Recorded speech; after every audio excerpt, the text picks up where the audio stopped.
经常看到有评论说没时间做饭，做饭麻烦之类的。其实我一直都有冰箱适当备菜的习惯，有了常备菜，做起饭来事半功倍。今天来跟大家分享下我的冰箱常备菜思路。第一类我常备的是各种凉拌菜和腌制小菜，因为它们一般都去除了一定的水分，放了大量有杀菌作用的姜蒜醋，比较适合冷藏保存。比如之前分享过的一叶子、梅子小番茄、酸辣黄瓜，清新爽口，早上配粥或者作为正餐的加菜都是很不错的选择。当然这些菜可以换着来，像今天我又做了酸辣柠檬凤爪、酱鹌鹑蛋、酸辣海带，这里还有我爸腌的榨菜，这个是前几天烤的油渍小番茄，已经快吃完了，要吃的时候可以挖一勺拌意面，或者夹在吐司上一起复烤，方便又好吃。这个保鲜盒每次出镜都会被问，用了挺久了，也很想推荐给你们。它是通过这个真空泵来抽真空，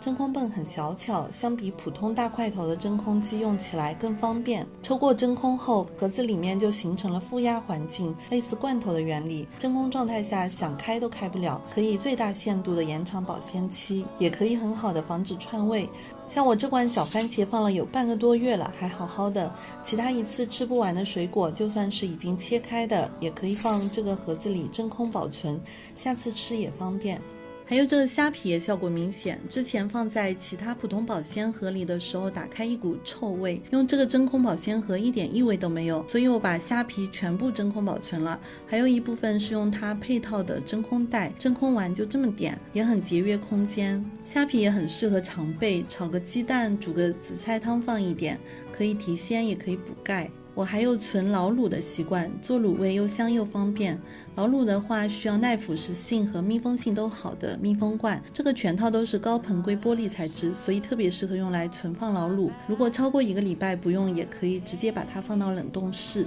因为这个密封罐是可以低温冷冻和高温加热的，拿掉盖子也可以直接放进微波炉和烤箱，基本上低于500度的都没什么问题。它们的尺寸也很适合我冰箱，方形正好放这个位置，圆形可以上下叠加，尺寸跟我的冰箱门完美匹配，底部有防滑垫，开门不用担心飞出去。第二类适合常备的是肉类，一来肉类即使冷冻保存，口味也不会下降太多，二来肉类经常需要腌制等预处理。比如某次做饭腌制肉类的时候，可以适当顺手多腌一点，不会占用更多时间，像腌排骨、腌鸡翅、鸡腿。同样的腌料可以有很多种吃法，比如清蒸、无水焗、电饭煲焖饭，还可以烤着吃。做卤味的时候也可以适当多卤一点，趁热装真空保鲜盒冷藏保存几天完全没问题。各种肉饼肉丸，比如莲藕肉饼、梅干菜肉饼，放在真空保鲜袋冷冻保存，可以加一点水蒸着吃，也可以当狮子头炖，可以挤成肉丸煮汤，又方便又好吃。油炸过的东西也特别适合冷冻，不但不会变难吃，冷冻后还会变得更酥脆，比如小酥肉，初炸好冷冻，下次吃的时候用空气炸锅或者烤箱复烤，